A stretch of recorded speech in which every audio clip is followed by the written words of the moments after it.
ایسی اور inspiring videos کے لیے سبسکرائب کریں اس چینل کو۔ ایک نیک خاتون کی کہانی۔ بہت سمے پہلے ایک چھوٹے سے گاؤں میں ایک نیک عورت رہتی تھی۔ گاؤں کے لوگ اسے آمینہ خاتون کہتے تھے۔ وہ نام سے ہی نہیں بلکہ اپنے کردار سے بھی بہت نیک تھی۔ اپنے دل میں اللہ کا ڈر اور لوگوں کے لیے رحمت بھرا رکھتی تھی۔ وہ ہمیشہ سچ بولتی، لوگوں کی مدد کرتی اور بچوں کو اچھی باتیں سکھاتی تھی۔ آمینہ خاتون کافی غریب گھرانے سے تھی، لیکن اس کے پاس صبر اور شکر کا خزانہ تھا۔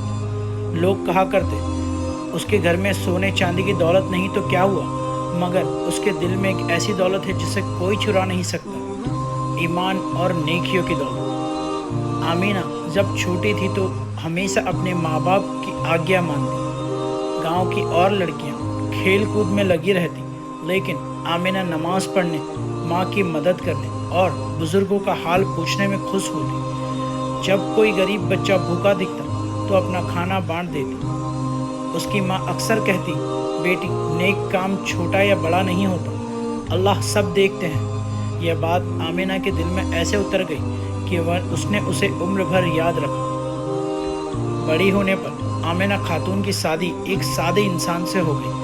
اس کا شوہر بھی محنتی اور ایماندار تھا۔ شادی کے بعد گھر کی غریبی اور بڑھ گئی، مگر آمینہ کبھی شکایت نہیں کرتی۔ وہ کہتی، اگر اللہ نے ہمیں کم دیا ہے تو اس میں ہماری ہی بھلائی ہے۔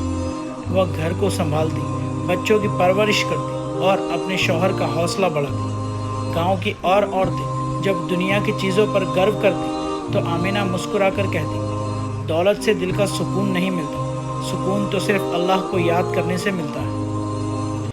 آمینہ خاتون کو بچے کافی پسند تھے۔ وہ گاؤں کے سب بچوں کو اپنے گھر بلاتی اور انہیں کہانیاں سناتی۔ ان کی کہانیاں ہمیشہ نیکیوں سے بھری ہوتی، جیسے کہ جھوٹ نہ بولو، بھوکوں کو کھانا دو، بڑوں کا سمان کرو، غریبوں کی مدد کرو، نماز اور دعا کبھی نہ چھوڑو۔ بچے اس کے پاس بیٹھ کر گھنٹوں سنتے اور خوش ہو کر لوٹتے۔ دھیرے دھیرے پورا گاؤں انہیں ایک نیک اخلاق سے پربھاوت ہونے لگا۔ ایک مرتبہ گاؤں میں بہت بھینکر اکال پڑا، مہینوں بارش نہیں ہوئی، کھیت سوکھ گئے، لوگ بھوکے رہنے لگے۔ اس وقت آمینہ خاتون کے گھر میں بھی کچھ روٹیاں بچی تھیں۔ ایک دن دروازے پر دستک ہوئی، سامنے ایک بوڑھی عورت کھڑی تھی جو بھوک سے کانپ رہی تھی۔ آمینہ نے جھجک کے بنا اپنی آخری 2 روٹیاں بھی اسے دے دی۔ بچوں نے کہا، اماں اب ہم کیا کھائیں گے؟ آمینہ نے مسکرا کر کہا، بیٹا جس نے اب تک کھلایا ہے وہی آگے بھی کھلائے گا۔ اللہ نے کبھی اپنے بندوں کو بھوکا نہیں رکھا۔ صبح جب سب اٹھے تو دیکھا کہ دروازے پر تھیلا رکھا ہے جس میں اناج اور کھانے پینے کی چیزیں تھیں۔ کسی کو نہیں معلوم کہ وہ کس نے رکھی۔ لوگ کہتے تھے کہ یہ اللہ کی طرف سے مدد تھی جو آمینہ کی سچائی اور بھروسے کی وجہ سے آئی۔ اس اکال کے بعد سب لوگ آمینہ خاتون کی عزت اور بھی کرنے لگے۔ جب کوئی پریشان ہوتا تو ان کے پاس صلاح لینے آتا۔ وہ ہمیشہ قرآن اور حدیث کی باتیں سمجھا کر لوگوں کو سکون دیتی۔ ایک مرتبہ گاؤں کے 2 لوگ آپس میں جھگڑ پڑے، دونوں ایک دوسرے سے بات نہیں کر رہے تھے۔ آمینہ نے بڑی سمجھداری سے دونوں کو بلایا اور ساتھ بیٹھایا اور کہا، بیٹا اگر تم ایک دوسرے سے نفرت کرو گے تو اللہ ناراض ہوگا۔ انسان سے غلطی ہوتی ہے مگر معاف کرنے والا اللہ کو بہت پیارا ہوتا ہے۔ ان کی باتیں سن کر دونوں کی آنکھوں میں آنسو نکل آئے اور وہ گلے لگ کر دوست بن گئے۔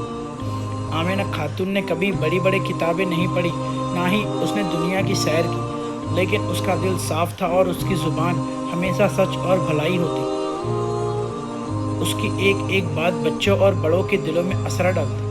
گاؤں میں جب کوئی بچہ جھوٹ بولتا تو لوگ کہتے، آمینہ خاتون کیا کہے گی اگر تمہیں ایسے دیکھے گی؟ یعنی وہ گاؤں کی مثال بن گئی تھی۔ جب آمینہ خاتون بوڑھی ہو گئی تو ان کی صحت کمزور ہونے لگی، مگر انہوں نے نماز اور نیکیوں کو کبھی نہیں چھوڑا۔ آخری دنوں میں اپنے بچوں کو بلایا اور کہا، بیٹو کبھی جھوٹ مت بولنا، کسی کا حق مت کھانا اور ہمیشہ اللہ پر بھروسہ رکھنا۔ دولت اور شہرت سب ختم ہو جائے گی مگر نیکیاں ہمیشہ تمہارے ساتھ رہے گی۔ بچوں نے وعدہ کیا کہ وہ ماں کی ہر بات مانیں گے اور عمل کریں گے۔ کچھ دنوں بعد آمینہ خاتون اس دنیا سے رخصت ہو گئی۔ پورے گاؤں نے ان کی موت پر آنسو بہائے کیونکہ اس نے سب کو بھلائی اور رحمت کا راستہ دکھایا تھا۔ آمینہ خاتون کی زندگی سے ہمیں سیکھ ملتی ہے۔ ایک، غریب یا دولت سے انسان نیک نہیں بنتا بلکہ اس کے دل کی صفائی سے بنتا ہے۔ دو، مصیبت میں صبر اور اللہ پر بھروسہ رکھنا سب سے بڑا سہارا ہے۔ تین، بچوں کی پرورش میں سچ اور نیکیوں کی شکشا دینا سب سے بڑی دولت ہے۔ چار، معاف کرنا اور لوگوں کو جوڑنا اللہ کو پسند ہے۔ پانچ، نیکی کبھی ضائع نہیں ہوتی، اللہ اس کا پھل ضرور دیتے ہیں۔ بچوں، اس کہانی سے ہمیں یہ سمجھنا چاہیے کہ اگر ہم نیک بنیں گے، صبر رکھیں گے اور اللہ پر بھروسہ رکھیں گے تو اللہ ہمیں اکیلا نہیں چھوڑیں گے۔ آمینہ خاتون جیسی عورتیں ہی اصلی دولت مند ہوتی ہیں۔ سبسکرائب